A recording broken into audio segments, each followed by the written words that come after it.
El día de hoy, el doctor me dará apertura a la sesión número 1 denominada hurtos y daños respecto a la ley número 31.787 acerca de la modificación sobre criminalizadora y punitivista.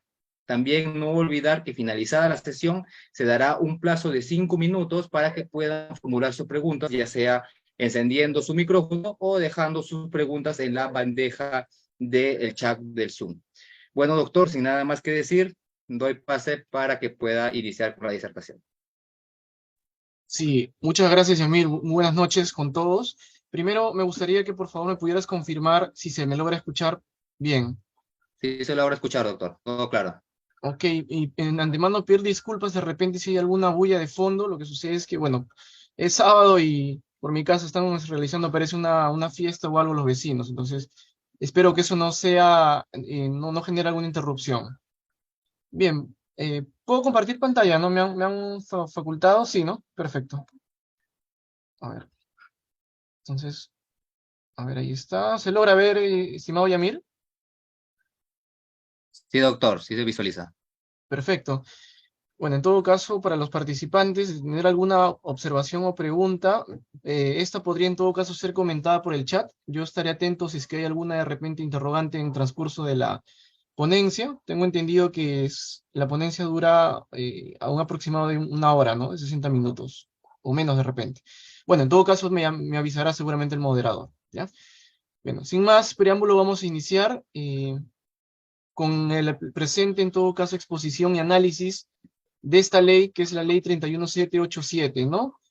Una ley que en todo caso ha sido aprobada hace poco, no hace más de un mes, ¿no? La misma que en realidad afecta o modifica directamente el umbral, ¿no? La determinación entre lo que sería el delito de hurto y la falta por hurto, ¿no? Y también de daños. Entonces, en ese sentido, vamos a empezar primero con lo que es vamos a hablar en esta oportunidad más que todo del delito de hurto, dado cuenta de que es el delito en todo caso con mayor incidencia dentro de lo que es nuestro ordenamiento jurídico, ¿no? La cual a la vez también tiene eh, seguramente cuando les muestre el índice van a darse cuenta de que también tiene una gran incidencia en cuanto a lo que es acción delictiva, ¿no?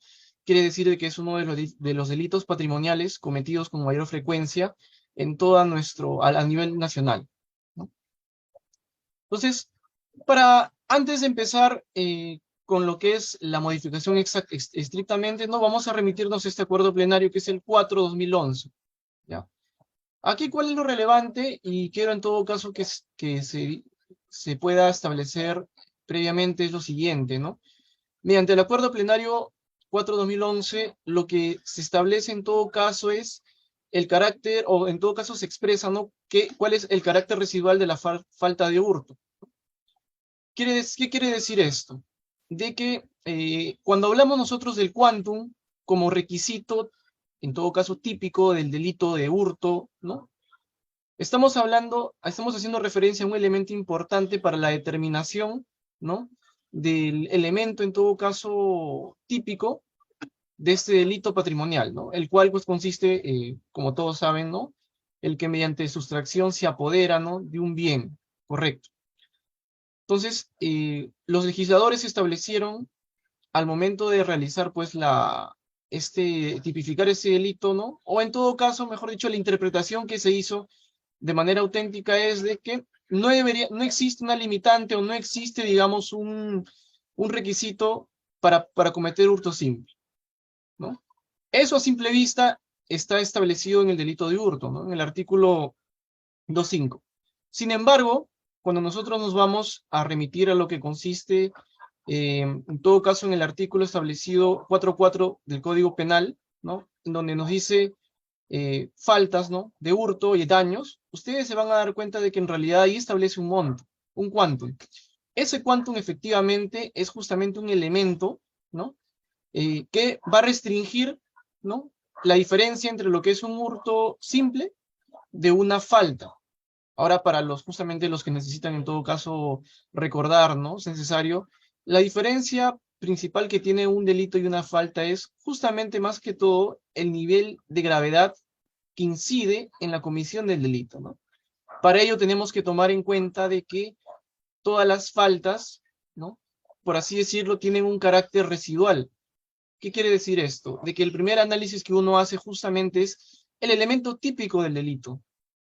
Quiere decir ello de que no hay ninguna diferencia en cuanto al, o no hay ninguna modificación a nivel, vamos a llamarlo, categórico del delito, cuando hablamos de falta y hurto. Es lo mismo. O sea, no es que las faltas tengan su propia tipificación, su propia interpretación, una aplicación dogmática distinta a los delitos, no. Es la misma en realidad. Por eso es que vamos a decir de que las faltas son de carácter residual. ¿Por qué? Porque quiere decir de que si uno comete un delito, o hay indicios de la comisión de un delito, esta puede, por su gravedad, ¿no?, determinar que efectivamente no entra dentro de la categoría de delito, sino entra dentro de la categoría de falta. Para ejemplificarlo mejor, podríamos decirlo de la siguiente manera, ¿no? No es lo mismo, en todo caso, realizar una... no es lo mismo, por ejemplo, sustraernos un lápiz de un aula, de un colegio, ¿no?, a sustraernos de repente, digamos, un celular, ¿no?, un iPhone, ¿no?, dentro del aula de un colegio, ¿no? Si bien es cierto, ambos parecen a simple vista típicos, o a simple vista, en todo caso, son parte de lo que es el delito de hurto, sin embargo, vamos a decir que la gravedad que genera uno del otro es diferente, no es la misma. Quiere decir esto de que, si bien es cierto, típicamente es igual, pero a nivel de gravedad, ¿no?, o a nivel de incidencia o repercusión que pueda generar, no es lo mismo. Entonces, con esto zanjamos y establecemos de que las faltas, en este caso falta por hurto, ¿no?, tiene un carácter residual respecto al delito de hurto simple. Y en el caso del hurto agravado, tal como lo establece este Acuerdo Plenario 4/2011, nos dice lo siguiente, ¿no?, que el hurto agravado no requiere el requisito del quantum del valor del bien para su configuración, ¿no? Así entendida esta infracción penal, respeta el principio de legalidad previsto en el artículo 2 del inciso 24, literal B, literal D de la Constitución, ¿no? ¿Qué quiere decir esto en todo caso, no? Cuando hablamos de hurto agravado, nosotros vamos a decir que el tipo base, y eso es algo que tenemos que siempre nosotros en todo caso decir, el tipo base es el hurto simple. O sea, los elementos típicos del hurto simple son los mismos que se aplican al hurto agravado. Por lo cual vamos a decir que el hurto agravado no tiene una tipificación diferente. Sin embargo, ¿por qué los legisladores lo habrían en todo caso tipificado en otro, o habrían hecho una tipificación en otro artículo, no? Justamente porque se agregan supuestos, presupuestos. Estos presupuestos, ¿no?, que tienen carácter material porque no son formales, ya dado que inciden demasiado en cuanto a lo que es las dos partes necesarias dentro del tipo penal, que son, ustedes saben efectivamente cuáles son, ¿no? Estamos hablando de la tipificación objetiva, ¿no?, el tipo objetivo, perdón, y el tipo subjetivo, ¿no? Entonces vamos a decir de que dentro de los supuestos materiales o presupuestos materiales, ¿no?, que son las agravantes del hurto, ¿no?, se encuentran justamente categorías, ¿no?, o elementos adicionales a los que nosotros encontramos en el hurto simple. Por ejemplo, hurto agravado mediante destreza, ¿no? Vamos a decir de que, bueno, en términos generales, ¿no?, aquella persona de que sustrae, evitando que la víctima se percate, ¿no?, de la sustracción del bien, ¿no?, en todo caso va a incidir demasiado en la pena, ¿no?, que es mayor, que es elevada, ¿no? Entonces, de esta manera, vamos a decir nosotros que el hurto agravado, ¿no?, no modifica lo que es el elemento típico, sino que al contrario, lo que hace es complementar mediante supuestos, ¿no?, supuestos que pueden, en este caso son típicos, ¿no?, va a complementar formando de alguna manera o realizando de alguna manera que este tipo tenga un carácter con más gravedad, ¿no? Y en cuanto al quantum del valor del bien, ¿por qué es que en todo caso dice que el hurto agravado no requiere de este requisito? Pues es muy simple. La respuesta es justamente porque dentro de lo que es el hurto agravado ya no analizamos netamente el umbral, ¿no?, entre lo que es falta, porque no existe la falta por hurto agravado. O sea, de por sí el hurto agravado, al tener esos supuestos, ¿no?, o esos elementos agravantes, ¿no?, hace o impide que de alguna manera nosotros podamos hacer esa distinción del quantum respecto a una falta. ¿Y por qué en ese sentido, Paul, por qué va a hacer esa interpretación de esa manera? Pues muy sencillo, porque justamente para eso está el hurto simple, que es el tipo base. Entonces, los legisladores tomaron un criterio un poco, digamos, vamos a llamarlo así, eh, un criterio separador de los tipos para poder dar esa facilidad, ¿no? Entonces, dentro de lo que es el hurto agravado, tampoco, en todo caso, el artículo 4.4 hace mención a un hurto agravado, solamente hace mención al tipo base. Y toda vez que el tipo base es la esencia del hurto agravado, vamos a llamarlo así de alguna forma, es el elemento típico básico, entonces no puede existir de alguna manera para el hurto agravado, ¿no? Un quantum establecido, dado que eso tampoco tendría ningún sentido, ¿no? Además de que en tal sentido, ¿no? Se tiene que respetar lo que el principio de la legalidad establece, ¿no? Y el principio de legalidad, pues no nos, o mejor dicho, dentro del Código Penal no existe algún artículo que nos haga mención que pueden haber faltas por un delito agravante, o un delito agravado, ¿no? O sea que es totalmente contradictorio si se llegara a considerar ello. Por lo tanto, vamos a decir en conclusión nosotros que el hurto agravado no requiere del requisito del quantum del valor del bien para su configuración, ¿no? Queda claro entonces de que la discusión se va a centrar nada más en el hurto simple como tipo base y la falta por hurto, ¿no? Vamos a continuar. Bien. Continuando con nuestro análisis, ¿no? Nuestra ejemplificación, vamos a decir que el artículo 444, que es el artículo que habla del hurto simple y daño, ¿no? Por faltas, claro está, faltas. eh, Antes de la modificatoria nos decía lo siguiente, ¿no? El que realiza cualquiera de las conductas previstas en los artículos 185 y 205, cuando la acción recae sobre un bien cuyo valor no sobrepase una remuneración mínima vital, ¿no? Será reprimido con prestación de servicios comunitarios de 40 a 80 jornadas o con 60 a 120 días multa, sin perjuicio de la obligación de restituir el bien sustraído o dañado, ¿no? Entonces, ahí nos podemos percatar de que efectivamente este artículo hacía mención de que, del cual es el límite para determinar lo que es delito de hurto frente a lo que es falta por hurto. Es sobre un bien cuyo valor no sobrepase una remuneración mínima vital, ¿no?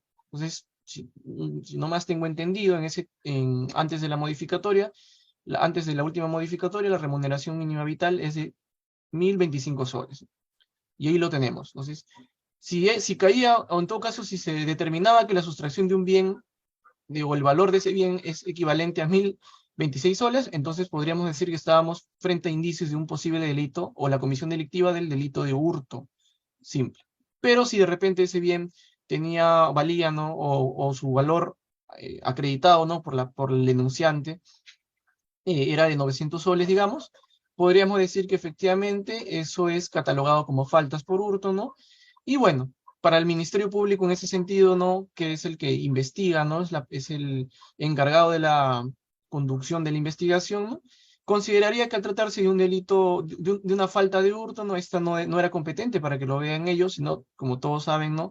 Las faltas son vistas dentro de los que son juzgados de paz letrado, que son los encargados de justamente llevar a cabo esas investigaciones y esos procesos por faltas.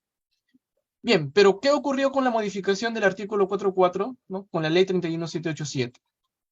Aquí ellos cambiaron ese quantum o esa determinante y lo establecieron de la siguiente manera. El que realiza cualquiera de las conductas previstas en los artículos 185 y 205, cuando la acción recae sobre un bien cuyo valor no sobrepase el 10% de una unidad impositiva tributaria, ¿no? Será reprimido con prestación de servicios comunitarios de 40 a 120 de jornada, etcétera, etcétera. Todo ello se mantuvo en lo mismo, ¿no? De igual manera también, la misma pena se impone si el agente realiza la conducta prevista en el primer párrafo del artículo 189, ¿no? De igual manera, no sobrepase el 10% de una unidad impositiva tributaria, ¿no? Entonces, aquí la modificación directamente recae sobre lo siguiente.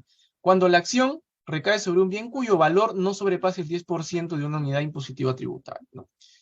Y si nosotros vamos al análisis del UIT actualmente del año 2023, nos vamos a topar con lo siguiente monto, que el UIT actualmente tiene un valor de 4.950 soles, ¿no?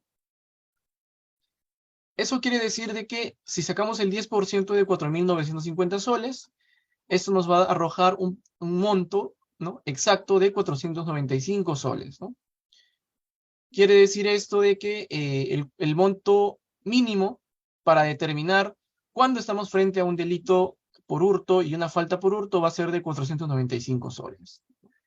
Quiere decir de que si alguien sustrae un bien cuyo valor es 496 soles, entonces estaríamos frente a lo que es un indicio de una posible comisión delictiva del delito de hurto. Pero si de repente alguien, un sujeto sustrae un bien cuyo valor es, digamos, 494 soles, vamos a decir que nos encontramos frente a una falta, ¿no? Ahora, ¿qué es lo que trae todo esto? ¿A qué acarrea esta modificación? A simple vista, parece muy simple. A simple vista se puede entender que quizás al reducir este quantum, ¿no?, otorgándole el 10% de una UIT, ¿no?, vamos de alguna manera a toparnos con lo que es muchos efectos negativos más que positivos. Y quizás ese justamente ese fue el motivo, la razón por la cual yo decidí poner el término sobre criminalización, ¿no?, y punitivismo. Porque esos dos términos vamos a también hablarlos ahora a continuación para que se pueda entender un poco por qué es que yo tuve esa visión.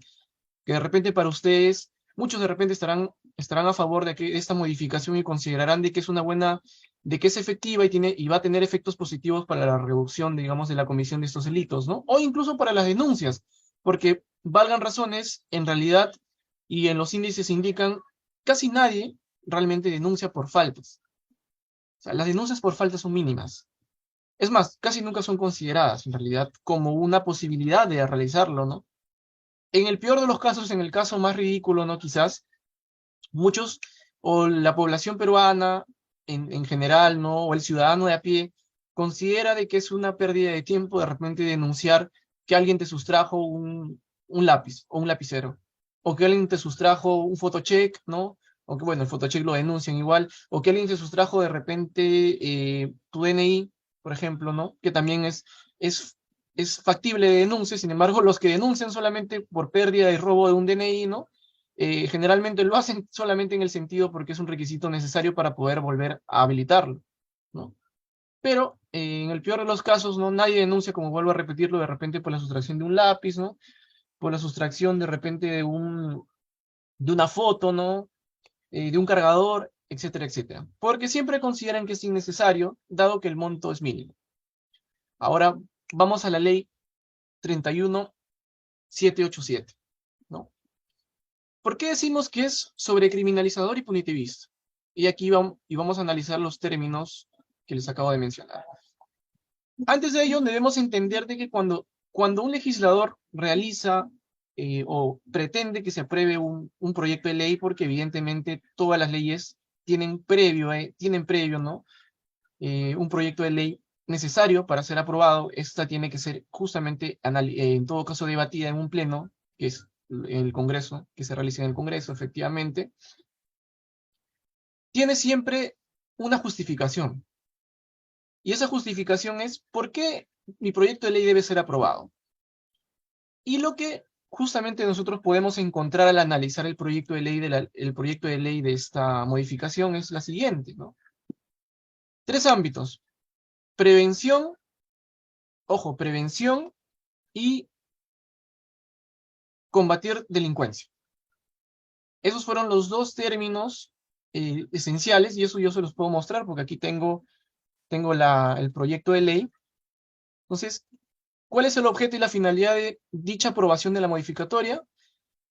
En tal forma, contribuir en la prevención y represión de manera efectiva de la llamada delincuencia menor, ¿no? ¿Qué quiere decir esto? De que los legisladores o los asesores, ¿no?, que tenga ese legislador, ¿no?, ese congresista, consideraron que de alguna forma, realizando esta modificación, se iba a prevenir, ¿no?, y reprimir las conductas de los delitos menores.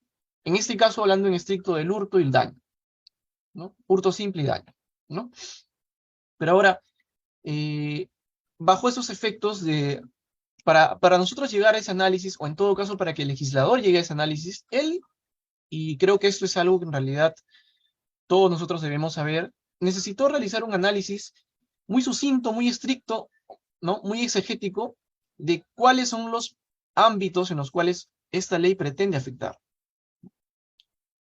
¿Eso qué quiere decir? De que ellos debieron pensar que cuando entablamos lo que es la penología, que es el ámbito del estudio de lo que es el ámbito del derecho penal, ¿no? Acompañado de otras disciplinas, como son la criminología y la política criminal, no debieron estar ajenas justamente a esta modificación, ¿no? No debieron estar ajenas a esta aprobación o a esta creación de este proyecto de ley, ¿no? ¿Qué quiere decir esto?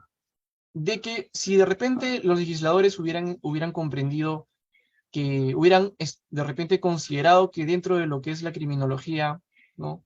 Nos encontramos frente a un ámbito de cuál es la incidencia delictiva, cuál es el fomento para que un delincuente menor cometa estos delitos, nos vamos a dar con la sorpresa de que actualmente, ¿no? El delito de hurto es uno de los delitos en los cuales es más o poco probable, ¿no? Sobre todo cuando no se identifica el sujeto, ¿no? De, eh, de sentenciar si es que no ha habido una flagrancia delictiva. ¿Qué quiere decir esto? De que cuando nosotros vayamos a la fiscalía, ¿no? Y pongamos nuestra denuncia contra un sujeto, ¿no? Que ha cometido hurto, las deficiencias del propio sistema y la infraestructura, ¿no? O la tecnología siempre va a salir en contra y a favor del sujeto activo.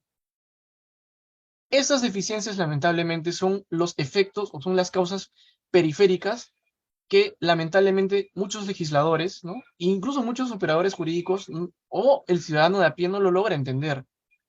Por ejemplo, yo voy a la fiscalía y denuncio el hurto de mi celular, que fue arranchado digamos, por un sujeto que yo desconozco, que estaba encapuchado y portaba mascarilla. No hay cámaras que puedan haber, en todo caso, determinado la evidencia como evidencia delictiva, ¿no? No contamos con un sujeto identificado, porque este estaba cubierto, ¿no? Tercero, el sujeto corrió y no logró ser detenido. Entonces, siempre existen esas deficiencias al momento de las denuncias. Lamentablemente, como les digo, ¿no? Porque es lamentable, nuestro sistema mismo, la infraestructura que manejamos, ¿no? El, el campo, ¿no? La parte logística no da justamente para la determinación, para la rápida captura o para la detención de una persona o de un sujeto que comete estos tipos de delitos patrimoniales. Muchas veces incluso todas estas denuncias terminan en archivo. Entonces, si se pretende en todo caso criminalizar, ¿no? Estas conductas o o volver represivas, eh, digamos, a más delitos de hurtos, porque ahora van a aumentar seguramente las denuncias por el delito de hurto, dado que esta modificación afecta directamente al quantum, ¿no? Nos vamos a topar de repente con la sorpresa de que van a haber también más archivos dentro de nuestro sistema penal o dentro de lo que es la investigación. Esto es contraproducente a lo que ellos han realizado en su exposición de motivos. Porque en la exposición de motivos de su ley lo que pretenden hacer es de que el ciudadano de a pie confíe en la justicia, confíe y fomente que denuncie cada vez más estos delitos. Sin embargo, cuando el ciudadano de a pie vea de que ha aumentado las denuncias por falta, por delitos de hurtos, y que todas sus denuncias terminen en archivo, lo que va a dar por consecuencia esto es lo contraproducente, que es más bien más desconfianza hacia el sistema jurídico o hacia el sistema de justicia. Y creo yo de que en realidad ya existe demasiada contraproducencia o demasiado estigma contra lo que es el sistema de justicia peruano. Creo yo de que actualmente nos encontramos en la boca de los medios, nos encontramos en la boca de la prensa, ¿no? Y de muchos ciudadanos que desconfían de la justicia peruana.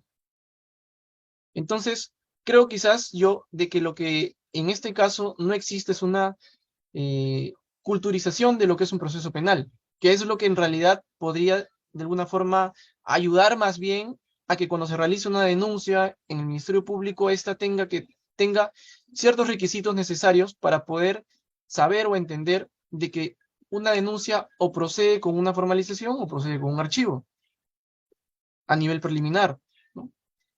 Y esto queda siempre a criterio del Ministerio Público. Por eso es que vamos a decir nosotros de que en realidad, en vez de fomentar a que el ciudadano considere o denuncie, se va a volver más conformista incluso aún. Porque ya nadie va a querer denunciar estos delitos, porque simplemente lo van a ver como que, ¿para qué denuncio si lo van a archivar? Es que quizás, no sé, quizás eso es lo que faltó dar a entender, ¿no? ¿Y por qué es criminalizador o sobrecriminalizador? Porque efectivamente estás entrando a tallar sobre conductas que en realidad no necesitan de repente un merecimiento de una investigación. Muchos confunden y creen de que en realidad el sujeto denunciado, ¿no? El sujeto denunciado la pasa o se genera una afectación a su psiquis, ¿no? A su personalidad cuando es sentenciado. No. Una persona se criminaliza, y esto es algo que en realidad no debería ser así, pero lo es, dentro de nuestro sistema judicial, ¿no? Una persona se criminaliza con el simple hecho de ya ser denunciado. Porque lamentablemente en nuestro país no se respeta el principio de la presunción de inocencia, ¿no? No se respeta tampoco el principio de ciertos principios, ¿no? Que son incluso garantías constitucionales, tales como principio de minimalesividad, que es muy importante para este caso en concreto, subsidiariedad, fragmentariedad. ¿Qué quiere decir esto? De que ante cualquier hecho o ante cualquier comisión o ante cualquier acontecimiento fáctico, lo primero que a todos se les viene a la mente es una denuncia penal. Y creen que porque denuncian penalmente, la otra persona ya es un criminal o es un delincuente, ¿no? Que es lo primero que todos piensan. Ah, tal está denunciado, entonces tal, por algo debe haber sido denunciado. No creo yo de que lo hayan denunciado porque es inocente. O sea, desde el momento que nosotros tomamos esa posición, ya estamos vulnerando el derecho de la presunción, el principio de presunción de inocencia. Y efectivamente eso ocurre. Los medios de comunicación lo realizan a diario, ¿no? Lo realizan a diario. Entonces ahora, cuando, no sé, un sujeto, una persona, eh, sustraiga de repente un lapicero, un lápiz, ¿no? Que es merecido de una falta, ¿no? Puede incluso llegar a una denuncia penal. Puede incluso devolver el bien, puede incluso solucionarse con un acuerdo. Sin embargo, el mero hecho de estar inserto en un proceso penal, ya implica de alguna manera también que esa persona sea estigmatizada, ¿no? Una acción tal como el agarrarse un lápiz, un lapicero, agarrarse un cargador, ¿no? Coger de repente un disco, ¿no? ¿No? O un USB, ¿no? De repente. A ese nivel, puede ser facultado de una sanción disciplinaria, por ejemplo, dentro de una institución, que no recaiga de alguna manera con el estigma, ¿no? Delictivo que recae en todos los denunciados. Entonces, ¿qué es lo que estamos haciendo al sobrecriminalizar? Estamos aumentando conducta, estamos creando más delincuencia, en realidad. Quizás para muchos no lo entiendan, quizás muchos no comprendan que la sobrecriminalización no es porque hay más delincuentes, o no es porque los delincuentes se hacen de la nada, ¿no? Se crean del vacío, surgen de los barrios más pobres, ¿no? Eso es solamente un factor. Hay sobrecriminalización cuando se sancionen más conductas delictivas, cuando se tipifiquen más de conductas delictivas, más conductas, ¿no? Por ejemplo, si mañana sale una ley en la cual, de repente prohíben, ¿no? ¿No? Una ley de carácter, una norma de carácter prohibitiva, ¿no? En la cual nos mencionan, pues, de que a partir de mañana todas las personas que hablen o digan o miren a la cara a otras personas, van a recibir, pueden recibir, ¿no? Una sanción, ¿no? O pueden ser factibles de ser denunciados penalmente por el delito de acoso, por ejemplo. Entonces, ¿qué es lo que estamos haciendo? Estamos creando más conductas delictivas, innecesariamente, en realidad, porque justamente en eso consiste lo que es la criminología, la sobrecriminalización. Crear más delincuencia para justificar, ¿no? Para justificar cada día más el poder punitivo del Estado, ¿no? O sea, ese carácter, ese discurso sobrecriminalizador es lo que fomenta de que exista más delincuencia en realidad. Y de que y de que no se enfoque realmente el análisis y la crítica en lo necesario en realidad, en lo que sí debería solucionarse. cómo crear políticas de prevención, cómo mejorar la calidad de vida de las personas, ¿no? Cómo mejorar la educación de repente, un fin pedagógico, enseñar en todo caso, fomentar lo que es la cultura jurídica de los ciudadanos a pie, ¿no? Etcétera, etcétera. Y eso es lo que realmente estamos viviendo actualmente. Estamos viviendo una era de sobrecriminalización. Se está empezando nuevamente a justificar el poder punitivo del Estado a raíz de una delincuencia que en realidad siempre ha existido, pero que lamentablemente no se está solucionando los asuntos de fondo, que es un problema más estructural que sobreestructural. Porque delincuencia siempre ha habido. Delincuencia lo hay aún. Que las formas de delincuencia hayan cambiado no quiere decir de que antes no había delincuencia. Siempre ha habido delincuencia. Los delincuentes siempre han estado ahí, ¿no? En los lugares pobres, la delincuencia común, en las entidades estatales, en las entidades públicas, corrupción de funcionarios. Hay. El punto es que, ¿qué se hace para solucionar esto? O sea, criminalizando más las conductas, ¿vamos a solucionarlo? La respuesta es que no. ¿Y punitivista qué significa? Punitivismo es una corriente, en realidad, criminológica, la cual, en todo caso, considera de que la mejor manera de reducir la delincuencia o combatirla, ¿no? Es justamente creando más normas penales que sancionen cada día más conductas, en todo caso, que incidan en la vida cotidiana humana. El punitivismo, en realidad, es una corriente que pretende sancionar, vamos a llamarlo así, todo. Que para él lo mejor que puede haber es categorizar, no sancionar todas las conductas, aun sean mínimas, para justamente generar una prevención de carácter general. Entonces el punitivismo también va de la mano con la sobrecriminalización. Justificar el poder del Estado, no justificar la intervención del Estado para combatir, ¿no? Y reprimir cada día conductas delictivas, pero incidiendo demasiado en justamente aspectos cotidianos de la sociedad. Como por ejemplo, que incluso pueden llegar a ser demasiado impositivos, ¿no? Por ejemplo, la forma de vestir, que es una categoría típica, ¿no? Por ejemplo, el hecho de manejar una mototaxi, manejar una moto lineal de 2 personas, ¿no?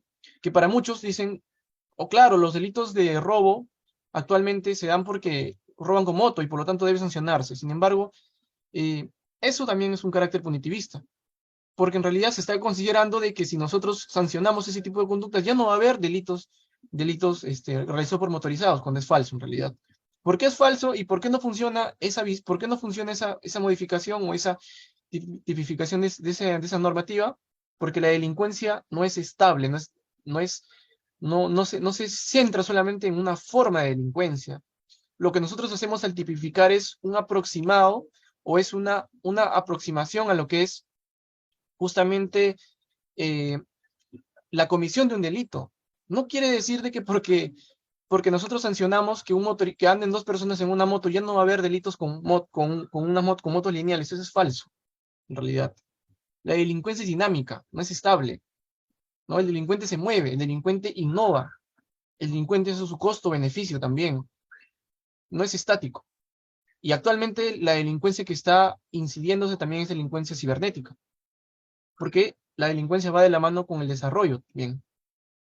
Entonces, estimados participantes, ¿no? Ese es en todo caso el aporte que yo les puedo dar, ¿no? De que si en algún momento ustedes se topan con un proyecto de ley, tómense su tiempo y analícenlo desde diferentes puntos de vista. No tiene por qué ser tan sesgado solamente en el análisis jurídico. El análisis jurídico en esta ley, en esta modificación, es sencilla y básica, ¿no? O sea, no me voy a poner a hablar de doctrina de hurto, no de la teoría del ablatio, no el latio, porque en realidad eso es algo que todos ustedes como estudiantes de derecho ya lo saben, porque seguramente han revisado sus libros, ¿no? De sus autores, ¿no? De su doctrina. Pero lo que sí necesitamos en todo caso es generar una crítica de los proyectos de ley y de las modificaciones que se están dando. Y justamente eso es, o esa es la finalidad de este curso. Seguramente más adelante otros colegas van a hablar de otras modificaciones que de repente tengan incluso un carácter más importante, incidente en la aplicación de la doctrina o en la aplicación de ciertos acuerdos plenarios o en denuncias, ¿no? o en el proceso penal mismo, que van a incidir directamente ahí. Como por ejemplo de la ley de la colaboración eficaz, ¿no? Etcétera, etcétera. Entonces, todo eso es todo a lo que quiero llegar en todo caso es de que esta es la oportunidad para poder nosotros decirnos, caray, ¿qué es lo que están los legisladores aprobando, ¿no? ¿Qué es lo que ellos pretenden con sus leyes, ¿no? Porque el legislador es el que justamente aprueba leyes, y son ellos los que inciden en cuál va a ser lo que el operador jurídico debe aplicar, ¿no? Entonces, si nosotros nos cegamos y pensamos de que las leyes están dadas y no podemos hacer meollo, no podemos hacer análisis o crítica, pues estamos equivocados, ¿no? Justamente para eso es la formación del abogado, para eso es la formación del estudiante de leyes. Muchos de ustedes seguro son estudiantes aún. El análisis de los proyectos de ley es importante. Bien. A ver, y un cuestionamiento más que me surgió a mí a partir de esta modificación es la siguiente, ¿no? Eh, ¿Realmente vamos a reducir la comisión delictiva del delito de hurto y daños con esta modificación realizada? Desde mi humilde punto de vista, la respuesta es no. No se va a reducir la comisión delictiva del delito de hurto de daños. Porque la comisión delictiva, ¿no? O porque las conductas delictivas no van de la mano con la aprobación de las leyes. Eso es quizás, otra mala interpretación que hacen los legisladores. Entonces, Paul, dentro de los términos de política criminal, ¿no? Que es la que estudia justamente la que estudia el análisis, ¿no? De la aprobación de las leyes delictivas, ¿no? De la gestión, de la prevención de las conductas delictivas, ¿no?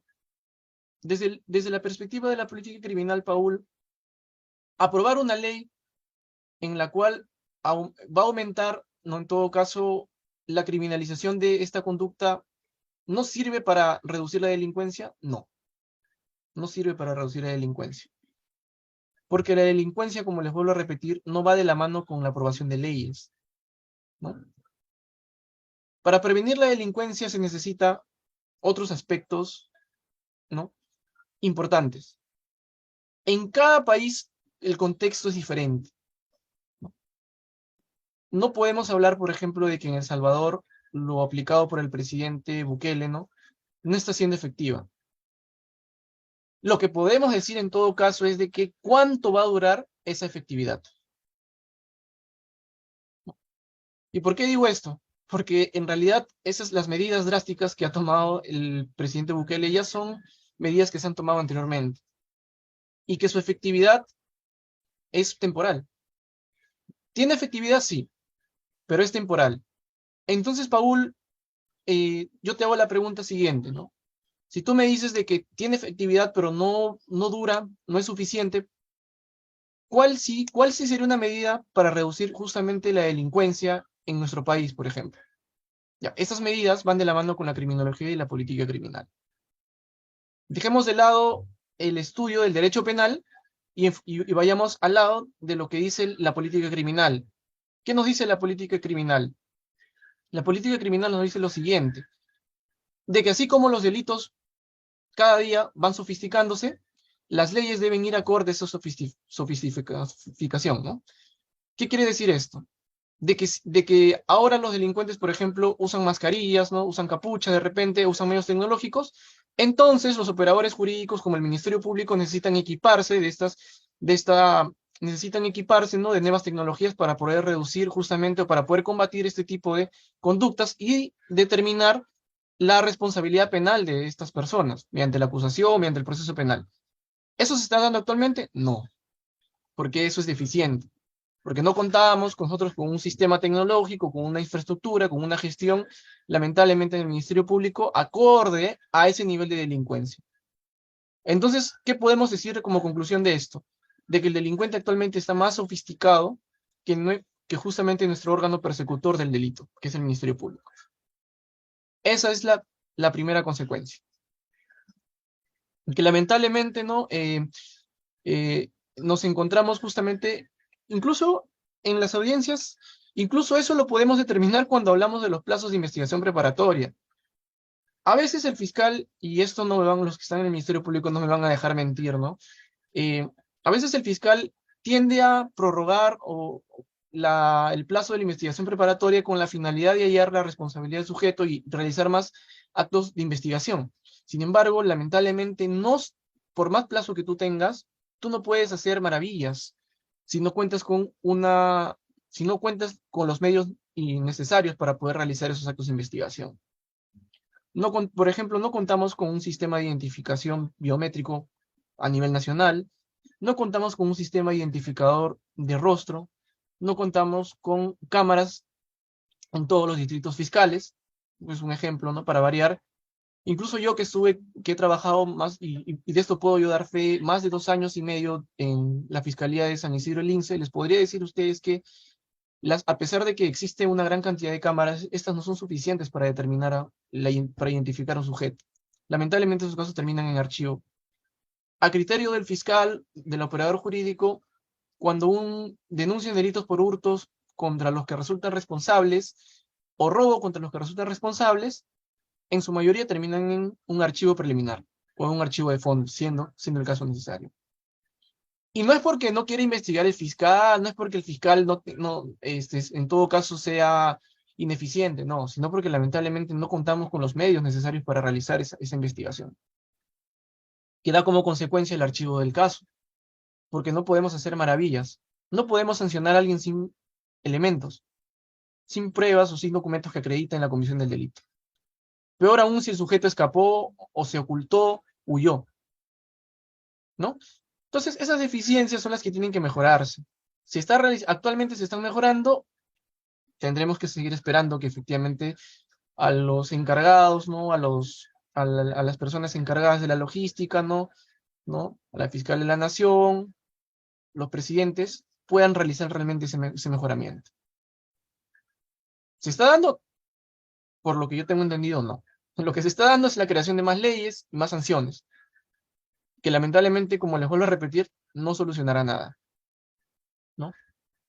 Entonces, Paul, dime en todo caso, otro supuesto que puede mejorarse o que puede darse para mejorar, para combatir la delincuencia actualmente. Bueno, en el caso de los delitos patrimoniales, como ya les repetí, ya les dije anteriormente, uno es equipar mejor al órgano persecutor, darle más medios tecnológicos, más formas más tecnología para poder investigar, ¿no? Más medios para que pueda realizar una plena investigación. Y el segundo, para mí, a mi consideración también es necesario, y que es necesario tomar en consideración, es justamente la necesidad de capacitar a los operadores jurídicos. Creo yo de que existe, y también a la Policía Nacional del Perú. Creo yo de que existe una falta de repente de concientización de lo que significa ser parte del órgano persecutor, ¿no? Por ejemplo, tengo entendido yo de que generalmente esos delitos patrimoniales son remitidos a la Policía Nacional del Perú. Son remitidos a la Policía Nacional del Perú, ¿no? Para que ellos puedan justamente realizar las diligencias preliminares, ¿no? Investigar. Sin embargo, muchas veces la falta de coordinación entre lo que es la policía y en este caso, fiscal o Ministerio Público, da como consecuencia de que no se pueda, justamente dar ese entendimiento. La Policía del Perú está sujeta, con el nuevo Código Procesal Penal, que ya no es nuevo, de 2004, a lo que justamente, en este caso, ordene el Ministerio Público, ¿no? Y eso en realidad está bien. Eso no tiene por qué ser modificado, porque por ahí he escuchado de que debería volver la investigación plenamente, debería la investigación ser llevada a cabo plenamente por la Policía Nacional. Sin embargo, lamentablemente la PNP, ¿no? O en este caso los efectivos policiales no están capacitados para hacer análisis jurídicos. Quizás si se implementara en ese aspecto, podríamos mejorar también de repente, podríamos dar más garantías también para que en todo caso ellos puedan explayarse en sus investigaciones preliminares que el Ministerio Público les ordena, ¿no? Lo otro es la coordinación que realiza la PNP con el Ministerio Público. Existe de repente una dejadez por parte de algunos sectores de la Fiscalía, ¿no? En no estar al tanto de las diligencias que realiza la PNP, ¿no?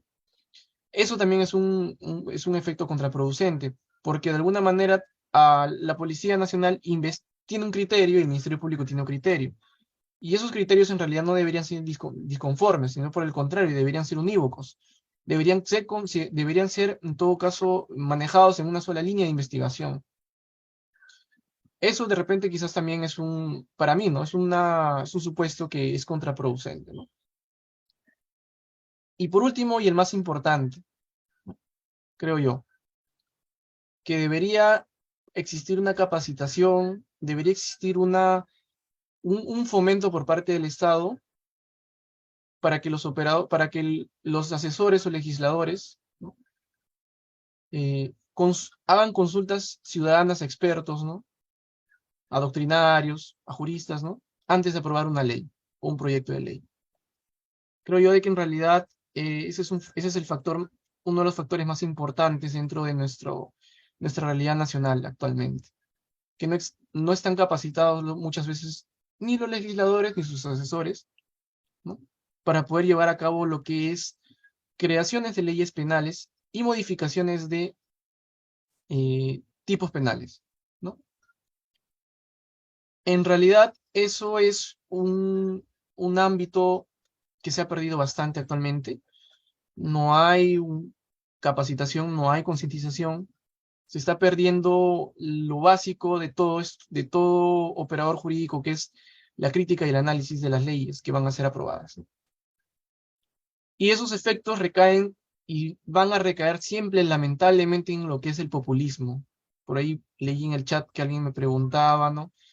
¿Podrían considerarse como medidas populistas? Sí, porque lamentablemente el populismo que no tiene, que digamos, el populismo en sí mismo, desde un ámbito político, es conveniente para ganar votos. Yo apruebo una ley porque sé que hay un grupo mayoritario que va a votar por mí, porque yo les prometo que aprobaré esa ley. No interesa de qué trate la ley, si la ley criminaliza o sobrecriminaliza, no me interesa, con tal de que yo gane esos votos, ¿no? ¿Listo? Y eso se da.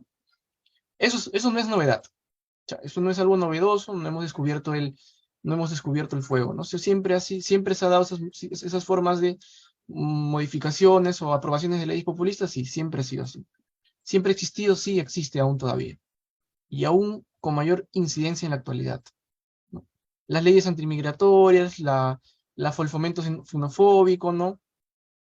En todo caso, la sobrecriminalización mediante leyes más drásticas, el aumento de las penas, la creación de tipos penales, ¿no? Todo ello, pues, en realidad es parte de esta visión, ¿no? Punitivista que se tiene, y populista que se está actualmente dando. Como les vuelvo a repetir, eso es el panorama actual que estamos viviendo, el cual yo creo que debería cambiar, ¿no? No deberíamos conformarnos con esa visión, sino al contrario, como abogados algunos, en mi caso, como bachiller, ¿no? Como estudiantes de derechos y leyes, es el momento idóneo para poder, en todo caso, reflexionar, ¿no? Aquí les traje también unos gráficos, ¿no? Ya para ir terminando con mi sesión, ¿no? Con mi participación en esta ponencia. En el Perú, las denuncias por faltas cometidas contra el patrimonio y contra la persona, ¿no? De enero a noviembre del 2022, ¿no? Se ha dado de la siguiente manera.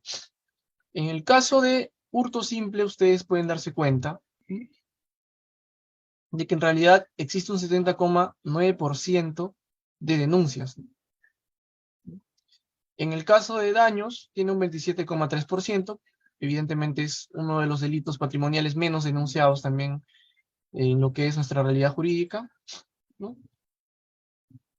Sin embargo, si ustedes pueden percatarse en realidad, ¿no?, de este 22.969, de este 70,9%, ¿no?, por ciento en todo caso, de faltas por hurto, ¿no?, de denuncias por faltas por hurto, ¿no?, la mayoría de ellas en realidad no tienen un carácter, pues, relevante, toda vez de que en realidad no es algo que, digamos así, se ha fomentado, ¿no? Nadie viene y fomenta, nadie va, en realidad, pocas veces van a denunciar por faltas. La mayoría denuncia por el delito de hurto. Lo que hacemos nosotros como operadores, como parte persecutora del delito, es hacer un análisis una valoración y determinar si es falta o hurto.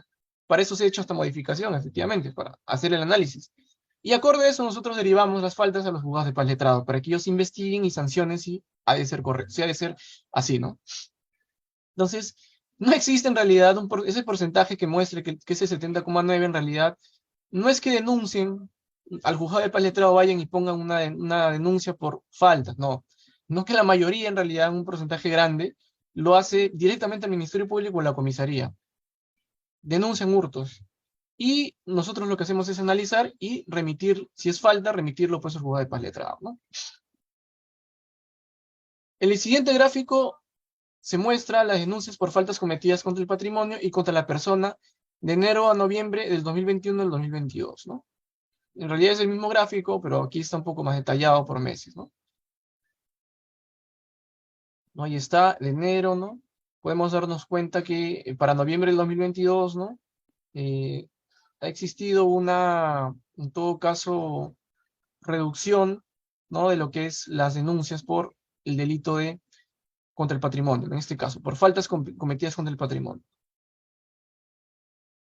Entonces, bueno, con eso en todo caso yo quiero dar por concluida mi sesión sin antes pues volver a mencionarles, ¿no? Que en realidad este seminario en realidad está enfocado y creo que eso fue claro al momento de que su coordinador me citó, ¿no? Era para analizar justamente las últimas modificatorias realizadas o las modificatorias al Código Penal que han sido realizadas justamente en los últimos meses o en el año.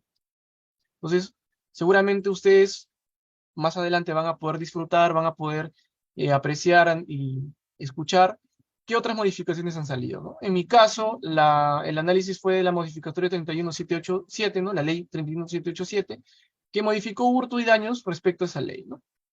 A modo de conclusión, la modificación principal ha sido solamente el quantum, el monto, el umbral delictivo, ¿no? Que, como les vuelvo a repetir, no es necesario tampoco hacer un análisis profundo, porque en realidad no hay nada más que eso, nada. Solamente es eh, cuando la acción recae sobre un bien cuyo valor no sobrepase el 10% de una unidad impositiva tributaria, ¿no? Se determina que es falta o delito por hurto, solo en ese sentido. Yo creo que el análisis profundo, el análisis más complejo de esto ha sido en realidad entender de que con esta aprobación de este tipo de leyes no vamos a combatir la delincuencia, eso es mentira. No se va a reducir la delincuencia y mucho menos la vamos a combatir. Sino lo único que estamos haciendo es sobrecriminalizando conductas y cada día volviendo el Estado aumentando justamente su carácter represor, ¿no?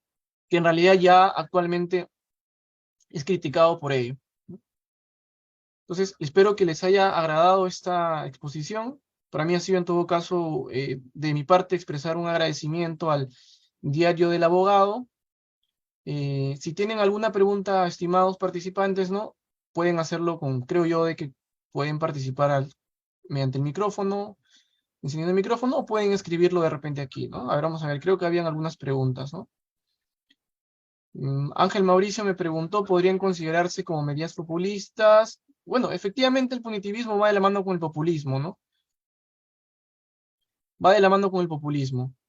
En el caso de Singapur, ¿no? En el caso de Singapur, como les vuelvo a repetir, una cosa es hacer una comparación de la realidad nacional y jurídica entre países, que puede semejarse mucho de repente a la situación, a la realidad, pero que en cada caso es diferente.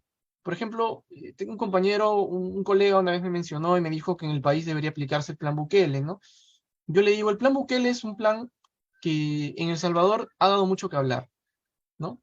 Evidentemente, la reducción de los estándares de derechos humanos, ¿no? De los derechos humanos, efectiviza que el Estado pueda realizar una represión más abierta a los delincuentes o, en todo caso, denunciados o acusados dentro de lo que es eh, su contexto sociocultural, ¿no? En este caso, El Salvador es conocido por las pandillas de los Salvatrucha, por ejemplo, las organizaciones criminales, ¿no? Que en realidad estaban causando, pues, o hasta la actualidad, eh, mucha zozobra, ¿no? En su país, en El Salvador, ¿no? Lo que ha hecho esta medida en realidad es efectivamente combatirlo, sí, es efectivo y nadie lo va a negar, no podemos negarlo o sea, no se puede, es innegable, ¿no? Es efectivo, sí. El problema ahora va a ser lo siguiente. ¿Cuánto va a durar esa efectividad? O sea, creo yo de que en realidad todo plan operativo, todo análisis político criminal va de la mano con causas y consecuencias. ¿Ya? La causa es combatir la delincuencia y está siendo efectivo, sí. Pero a consecuencia de qué, eso lo veremos aún más adelante. No lo vamos a ver ahora todavía, eso lo veremos acá unos años. ¿Cuál va a ser la consecuencia o la afectación periférica de dichas medidas, ¿no? Tomadas por el presidente Bukele, ¿no?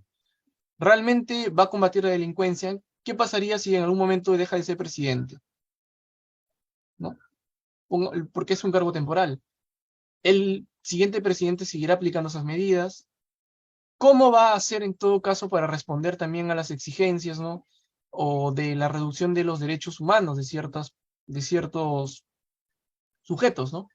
Además, y creo que esto casi nadie lo dice en realidad, de las 5.000 o 6.000 detenciones que hay, que hacen una noche en El Salvador, al menos el 50% es liberado. O sea, ¿eso qué quiere decir? De que en realidad la medida que se utiliza no es una medida que va de la mano o que en todo caso que encarcela o sentencia, sino que por el contrario también, de alguna forma, puede generar una visión contraproducente en la ciudadanía, ¿no? ¿Por qué detienes a un inocente si no tenías pruebas contra él? Porque estamos combatiendo la delincuencia, ¿no? Es un efecto contraproducente, porque lamentablemente somos seres humanos, ¿no? Y así como seres humanos podemos estar en contra de repente de muchas cosas, ¿no? O podemos decir de repente, ah, la delincuencia está afectando a nuestro país, ¿no? Que debe ser combatida con pena de muerte, con mano dura, pero sin embargo, como ya les mencioné anteriormente, es una solución a corto plazo, una efectividad que dura poco, que no va a durar mucho.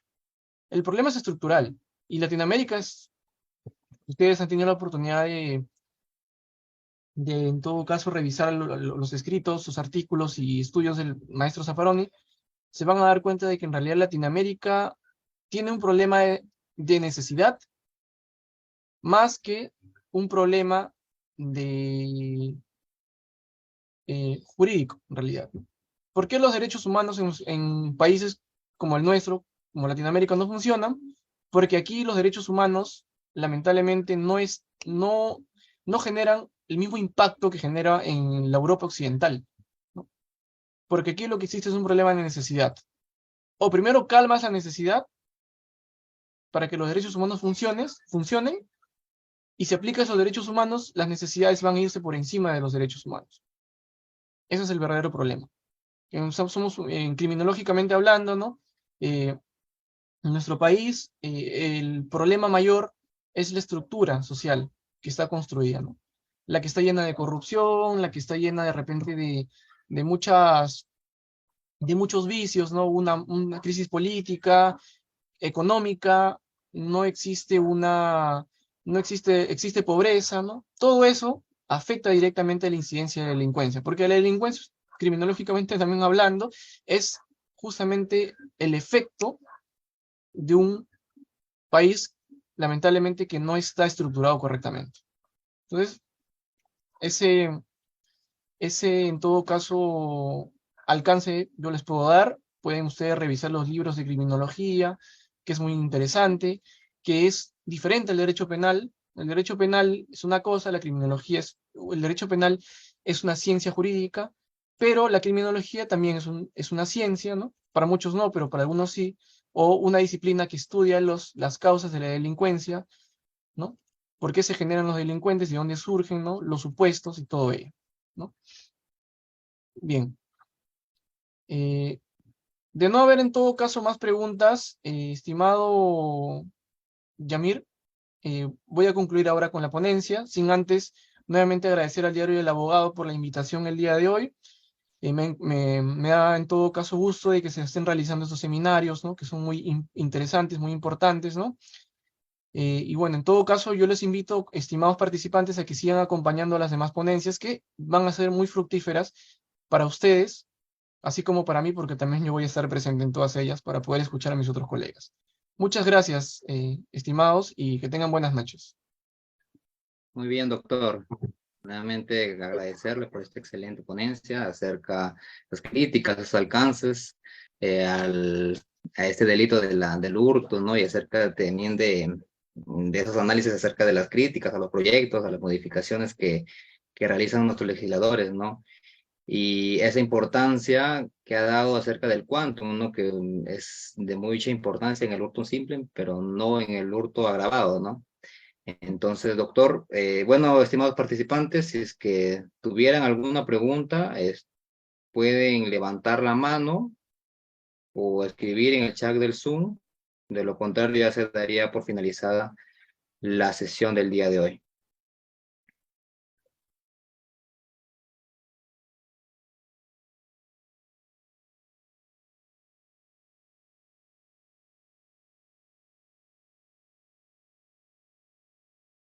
A ver, doctor, ahí Ángel tiene una pregunta. Adelante, Ángel. Muy buenas noches, doctor Paul. Justamente, bueno, yo soy practicante del Ministerio Público y me pareció bastante interesante su ponencia y muy de acuerdo también con los puntos que ha tocado. Pero me gustaría si me podría brindar una opinión con respecto a la calificación jurídica que hace el fiscal al momento de investigar. ¿Usted, en su experiencia, considera que generalmente la calificación se hace de manera correcta o existen problemas al respecto? Bien, la calificación jurídica, bueno, para comenzar, ¿no? El preámbulo de todo proceso penal siempre inicia con la noticia criminal, que eso es más que evidente, ¿no? Inicia con tomar conocimiento de los hechos denunciados, la identificación del sujeto activo, ¿no? Y posteriormente la subsunción o tipificación a un delito. Eso es correcto. Pero determinar el grado de exactitud de la calificación jurídica de una denuncia, estimado Ángel, es un tema muy subjetivo en realidad. ¿Y por qué subjetivo? Porque muchas veces en realidad, y puede ocurrir, que hayan fiscales que por falta de, o por desconocimiento, ¿no? No tipifiquen correctamente un delito en el delito que corresponde. Y eso ocurre en realidad. Pero no solamente va en ese supuesto, estimado Ángel, sino también en otro supuesto. A veces sí existe conocimiento, pero lamentablemente existen otros factores que pueden afectar al momento de calificar una denuncia penal, por ejemplo. El factor mediático es uno, ¿no? Para mí este caso es archivo, dice, ¿no? Porque no hay aquí hay una excepción, hay legítima defensa. Pero ¿qué pasa si lo archivo, no? Mañana puede salir en los titulares, me van a decir, ¿sabes qué? Fiscal tal liberó a tal persona, ¿no? O sea, está coludido, ¿no? Es una persona que no tiene criterio, no sabe derecho, o sea, todo lo que pueden atacarte mediáticamente. Que es otro supuesto en realidad. Puede darse en todo caso también por criterios subjetivos, ¿no? Y justamente ahí te voy a poner yo un ejemplo. El artículo 2 del Código Procesal Penal establece el principio de oportunidad y los acuerdos reparatorios para ciertos delitos, ¿no? Los cuales no pueden ser mayor a 4 años, ¿no? Que es el extremo mínimo de la pena para aplicar esto. Pero en el principio de oportunidad, por ejemplo, yo he tenido la oportunidad de poder llevar a cabo audiencias de principio de oportunidad, ¿no? En la cual el criterio de la oficialidad que maneja el fiscal siempre va a depender de justamente su discreción al momento de aplicarlo o no. Por ejemplo, para los delitos ambientales se pueden aplicar el principio de oportunidad, ¿no? Para los delitos ambientales se pueden aplicar el principio de oportunidad, ¿no? Por ejemplo, tala ilegal de árboles, ¿no? Contaminación minera, etcétera, etcétera, ¿no? Todos los delitos ambientales que hay. Sin embargo, para los delitos de lesiones leves en un contexto de violencia familiar, según el Acuerdo Plenario 2019, no se puede aplicar.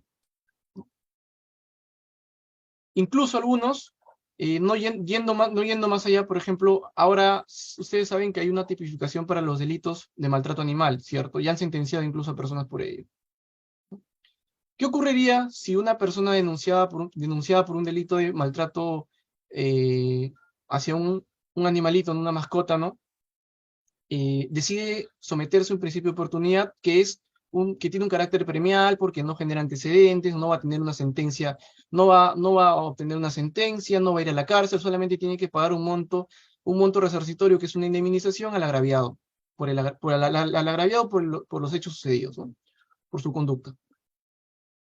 Si el fiscal es un animalista, es un amante de los animales, pertenece a una ONG que protege, salva, no cuida a los animales, no va a querer aplicar un principio de oportunidad. He ahí esa dicotomía, ¿no? Entonces, si tú te das cuenta, estimado Ángel, dentro de lo que es la calificación misma de las denuncias, pueden haber diferentes factores que afecten al momento de realizarlo. No necesariamente es el desconocimiento.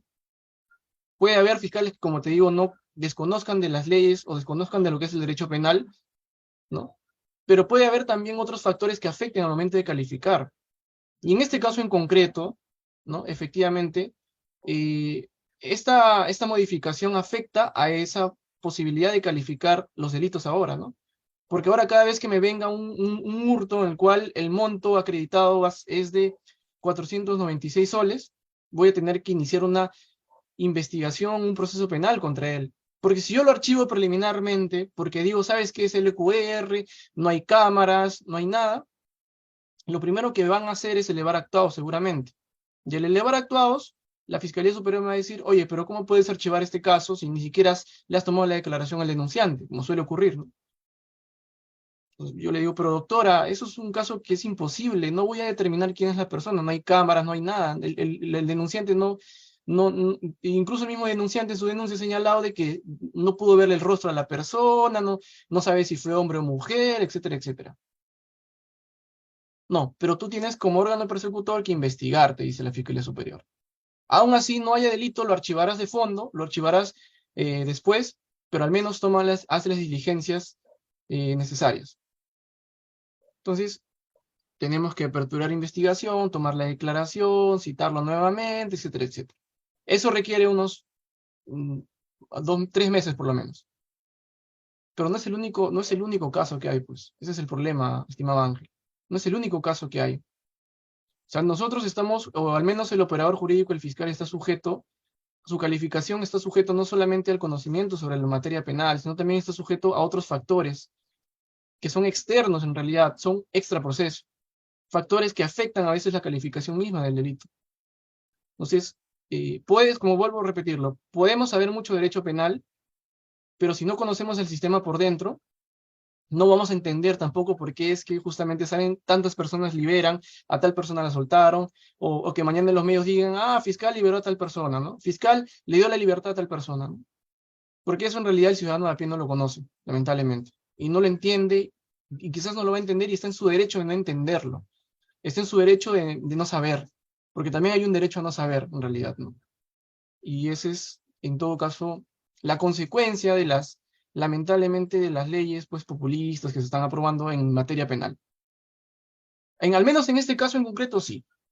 En otros proyectos de ley que se han aprobado, como ustedes van a ver, de la colaboración eficaz, ahí también hay un truco de por medio en el fondo con esa ley. Pero eso ya lo explicará mi otro compañero, creo que de acá a la siguiente sesión le toca. Espero haber absuelto tu duda, estimado Ángel. Muy bien, doctor.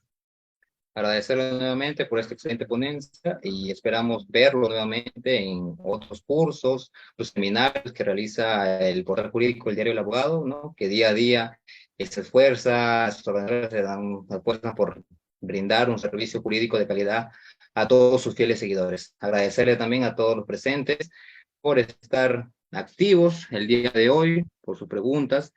Y bueno, sin nada más que decir, ya no hay otra pregunta de por medio.